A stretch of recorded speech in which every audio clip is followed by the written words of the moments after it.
For 11 weekends in a row, Belarusians have demonstrated against their government. On Sunday, authorities fired stun grenades at them. Although they're being met with force, the protesters are persevering. And even as the weather gets colder, they're still coming out in the tens of thousands. This is the greatest political threat President Alexander Lukashenko has ever faced. The strongman has held on to power for more than 26 years and claimed another landslide victory in the disputed August election. In the months since then, protesters have been demanding he quit. They issued him an ultimatum: resign, stop violence, and release political prisoners. If not, expect a strike. He lives in his own world, thinks that many people support him, and that we are all wrong, that we are drug addicts, prostitutes and vandals. But we are just peaceful Belarusians. He cannot understand it yet. We are afraid of what will happen next week, but we will go on strike.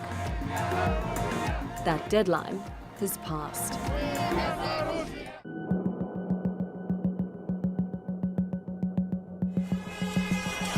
Opposition leader Svetlana Tikhanovskaya says she understands if people are too afraid to strike. But in Minsk, protesters have heeded the call. This action is being carried out by ordinary Belarusians. Many prominent members of the opposition have either had to flee or have been locked up. Tikhanovskaya herself remains in exile. Our main aim is new elections, free and fair, and I hope that we will manage to hold them as soon as possible, because the majority of Belarusian people are striving for these elections, after which we are going to build a new country.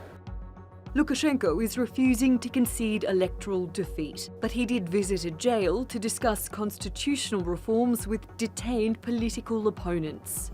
He remains reliant on support from Russia. President Vladimir Putin sent his foreign intelligence chief to Minsk for further talks. Moscow's backing hasn't deterred protesters from marching in opposition. As the demonstrations against the Belarusian leader continue, so too does the state's use of force. Here's Lukashenko describing a new approach to tracking down protesters. Мы в спокойном режиме найдем каждого. Современные средства позволяют это делать, что мы, кстати, и делаем. И каждый ответит за свои деяния. Я тут не угрожаю, мы в этом направлении работаем. И это дает определенный эффект. Winter is coming.